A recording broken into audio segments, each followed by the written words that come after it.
Demokrat dalam berbagai permainan proyek-proyek pemerintah. Anehnya, di saat lupa, Nazarudin meminta perlindungan terhadap Presiden Susilo Bambang Yudhoyono. Pemirsa, benarkah Nazarudin akan dikorbankan sendirian dalam berbagai kasus korupsi yang tengah diusut KPK? Inilah penelusuran tim Metro Realitas.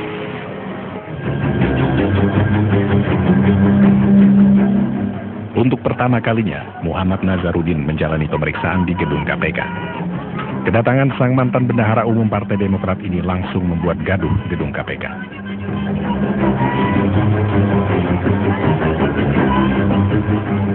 Nazarudin menjalani pemeriksaan hanya sekitar 2 jam. Pemeriksaan terpaksa dihentikan karena anggota DPR RI ini mengaku sedang tidak fit. Saat keluar dari gedung KPK, pengusaha dan politisi ini pun membuat sebuah pengakuan yang menghebohkan. Yang penting anak istri saya jangan diganggu. Saya minta Pak SBY tolong jangan ganggu anak istri saya. Pernyataan Nazarudin yang mengaku sudah lupa tentang semua hal yang pernah ia ungkapkan ketika masih buron mengundang tanda tanya sangat besar di masyarakat. Dari penerbangan pulang dari Bogota ke Jakarta sampai ditahan di Makobrimob, itu tanda-tandanya sudah kelihatan sekali bahwa Nazar ketakutan, kelihatan sekali waktu diwawancara kan ketakutan. Nazar tulis surat kepada Presiden SBY. Nazar kemarin dulu di tangga kantor KPK mengatakan saya tidak akan ngomong apa-apa, saya akan diam saja. Itu dari segi komunikasi jelas kita punya istilah meta meaning, makna di balik makna. Jadi ucapan Nazar itu mengandung makna di balik makna, bahwa dia sebelum bertempur sudah menyerah. Ekspresi Nazarudin ketika berbicara kepada wartawan di gedung KPK memang terlihat sangat tidak bergairah. Raut mukanya begitu terlihat seperti orang yang sangat lesu dan kelelahan. Nazarudin sama sekali tidak menjawab semua pertanyaan wartawan. Seorang pria yang berada di belakang Nazarudin terlihat membisikkan sesuatu kepada politisi Partai Demokrat. Emangnya saya nggak pernah berbuat sesuatu untuk Partai Demokrat, dia bilang. Tapi saya tetap tidak mau buka Partai Demokrat, dia bilang. So, kalau nggak makin banyak musuh saya akan pernah partai di situ. Dalam biar aja, itu aja. Itu untuk sementara. Jadi saya nggak tahu nanti kalau dia berubah. Ada pertemuan antara Chandra dengan Adir Harja dengan Anas Urbaningrum. Sikap Nazarudin yang mendadak mengaku kehilangan ingatan sangat berbeda ketika ia masih berstatus buronan. Saat itu berbagai tudingan dilontarkan politisi ini yang menyudutkan banyak pihak, terutama koleganya di Partai Demokrat dan juga KPK. Chandra nanti terpilih lagi jadi ketua KPK. Nazarudin itu adalah politisi. Sehingga apa yang dikatakan tentu bisa ditafsirkan secara politis. Dan tafsiran pertama adalah bahwa kalau Nazarudin mengatakan dia mau pasang badan, ya cukup mau tapi dengan istrinya, itu sebetulnya juga bisa memberikan isyarat bahwa dia menghadapi sebuah mesin kekuasaan yang sangat dahsyat. Dia menghadapi mesin kekuasaan yang mungkin sudah mulai dia rasakan pada saat dia pulang dari Bogota ke Indonesia. Ya, bagaimana mesin itu bekerja. Ya. Menurut KPK, Nazarudin terjerat 35 kasus korupsi di berbagai kementerian yang ditangani KPK. Total kerugian negara mencapai 6 triliun rupiah.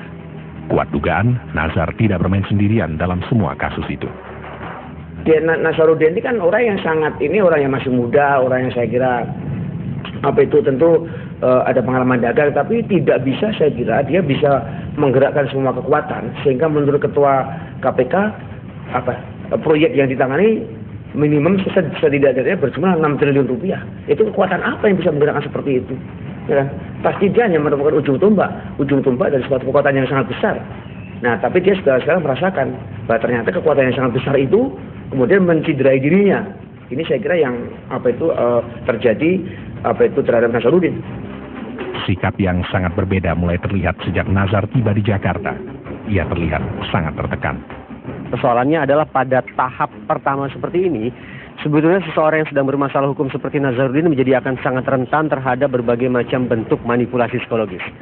Nah, kalau kemudian psikologi Nazarudin sudah termanipulasi atau sudah terusak sedemikian rupa, ini akan memunculkan efek kontraproduktif tersendiri sebetulnya bagi penegak hukum kita ketika mencoba mengungkap kasus yang lebih besar lagi dengan menjadikan Nazarudin sebagai pintu masuknya. Ini baru cerita 5%. Yang saya tahu juga saya nggak buka semua. Bodoh banget pengacara mau buka semua. Kita tunggu aja. Kalau kita sudah menyerahkan diri, menundukkan diri, masih tekan terus, ada waktunya kita bukti, ya kan sudah kepalang basah. Padahal beragam tudingan pernah dilontarkan Nazar dari tempat pelariannya. Sejumlah koleganya di Partai Demokrat dan DPR dituding terlibat dalam mafia anggaran, seperti Anas Urbaningrum, Andi Malarangeng, Angelina Sondah, Mirwan Amir, dan sejumlah nama lain. Kalau dipanggil KPK, Bapak bersedia? Siap. Tapi menurut Bapak, kedua Nazar itu benar apa tidak, bagaimana? Mungkin salah kali ya. Salah berarti bisa. Bisa benar, mungkin salah ya. Bahkan KPK telah membentuk komite etik mengusut keterlibatan pimpinan KPK dalam skandal yang ditudingkan Nazarudin. Komentar Mas. Komentar Mas. Ketua Umum Partai Demokrat Anas Urbaningrum pun sudah diperiksa komite etik KPK. Gimana Mas, komentarnya dikit Mas? Apakah sudah siap menjalani pemeriksaan komite etik Mas? Mas? Ya, saya hadir memenuhi undangan komite etik untuk memberikan keterangan. Ya. Kini, Nazarudin, orang yang berkali-kali mengeluarkan tudingan, justru tiba-tiba mengalami sakit lupa. Saya hakul yakin kasus Nazarudin tidak mungkin dibongkar tuntas. Tidak mungkin.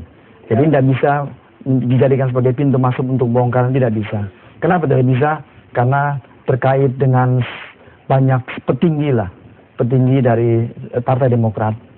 Jadi tidak mungkin, ya. Dia sudah menganiaya partai kami. Dia kacang yang lupa dengan kulitnya. Ya, jadi dengan tegas saya katakan, Nazarudin, berkicau, bernyanyilah kau.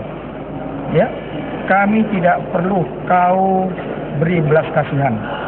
Kami partai yang dengan tegas ingin mencegah dan memberantas korupsi. Kaitan dengan anak dan istri kau, itu tanggung jawab kau. Bang Najar, komentar sedikit Bang Najar. Gimana pemeriksaan kode etik hari ini Bang Najar? Ada yang mau disampaikan Bang Najar? Dikit aja Bang. Bang, komentar dikit aja Bang. Kalau maksud saya kasus istri saya Bang, wajar Bang. Dorong bahwa betul-betul istri saya nggak terlibat sama sekali. Terus kasus saya betul-betul diperiksa secara adil. Kalau memang KPK pimpinannya tidak bisa dipercaya lagi, saya minta kasus saya diperiksa di tempat lain biar dilihat sama media. Di komite etik tadi tanya apa aja Bang?